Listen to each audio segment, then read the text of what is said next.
invasion of Ukraine 22 months ago, vowing to fight on. The peace will come when we reach our goals that you have mentioned, and coming back to the goals, they remain unchanged. So we have other opportunities either to come to terms or to have our way compellingly.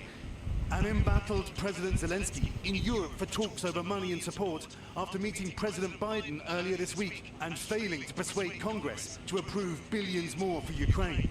NBC News invited to Putin's rare news conference Russia's autocrat looking to turn a page despite the continued war in Ukraine and opposition leaders and journalists in Russian jails. This morning, a Russian court extending the pre-trial detention for American reporter Evan Gershkovich to January the 30th. He was arrested last March on allegations of espionage, which he denies. Putin still keeping his stance with the West. We see the fundamental conditions to establish full-fledged relations with them. So far, we see none. The US says it believes Russia still aims to overwhelm Ukraine. Back home next year, Putin will stand for election after 23 years in power. Veteran politician Boris Nadezhdin plans to stand against him.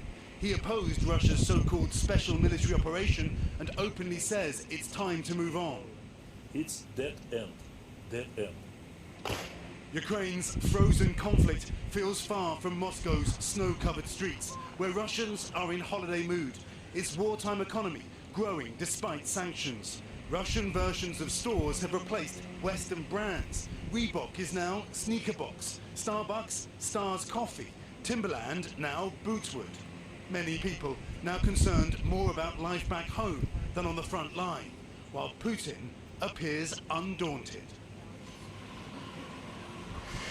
A New York Times reporter just asked President Putin about the jailed Wall Street Journal reporter Evan Gershkovich, asking whether it is true that there was an offer of a deal that Moscow refused. President Putin saying, "We have not refused it, we want to have a deal, but it should be satisfying for both parties."